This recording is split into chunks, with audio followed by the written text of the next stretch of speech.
বর্তমান সময়ে মানুষের ব্যস্ততা যত বাড়ছে ততই বাড়ছে খাবারের প্রতি উদাসীনতা। এখন যেসব খাবার তৈরি করতে বেশি সময় লাগে সেগুলিকে উপেক্ষা করছেন সাধারণ মানুষ। পরিবর্তে তারা কম সময়ে তৈরি খাবার খেয়ে জীবনযাপন করতে চাইছেন। এসব খাওয়ার ফলে যেমন মানুষের শরীরে পুষ্টির অভাব দেখা দিচ্ছে, তেমনি বেড়ে যাচ্ছে ওজনও। সকালে এই 5 রকমের ব্রেকফাস্ট আপনার ওজন কমাতে সাহায্য করবে। গমের রুটি। গমের আটা ফাইবারযুক্ত একটি খাদ্য। এতে শরীরের পুষ্টি প্রদানকারী অনেক উপাদান রয়েছে। এছাড়া এটি শরীরে জল ধারণ করতে পারে, তাই এটি খাওয়ার পর অনেকক্ষণ খিদে পায় না। রুটি খাওয়া ওজন কমানোর জন্য বিশেষ উপযোগী। মুগ ডালের চিলা।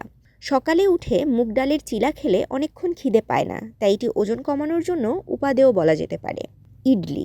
স্বাস্থ্যের জন্য যেমন একটি উপকারী খাদ্য, তেমনি এটি স্বাদেও খুবই ভালো। এছাড়া এটি হালকা হওয়ার কারণে সহজেই হজম হয়ে যায়, তাই হজম শক্তি ভালো রাখার পাশাপাশি ওজন কমাতে সাহায্য করে এই খাবারটি।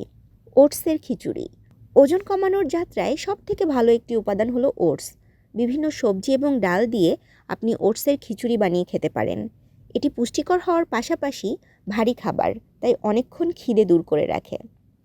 চিড়ের পোলাও। সপ্তাহে 2 থেকে 3 বার আপনি চিড়ের পোলাও খেতে পারেন। এটি যেমন হজম করা সহজ, তেমনি এটি ভালো প্রোবায়োটিক। এটি বিভিন্ন শাকসবজি এবং শুকনো ফল দিয়ে খেতে পারেন। ডিম। ব্রেকফাস্টে ডিম খাওয়ার অনেকগুলি পদ্ধতি রয়েছে। ডিম সেদ্ধ, অমলেট, এছাড়া টোস্ট বানিয়ে খেতে পারেন। ডিম প্রোটিন সমৃদ্ধ হয়, তাই দীর্ঘ সময় পর্যন্ত পেট ভর্তি রাখে এবং চর্বি কমাতে সাহায্য করে। তাশরিফা তৃষা, তরঙ্গ টিভি।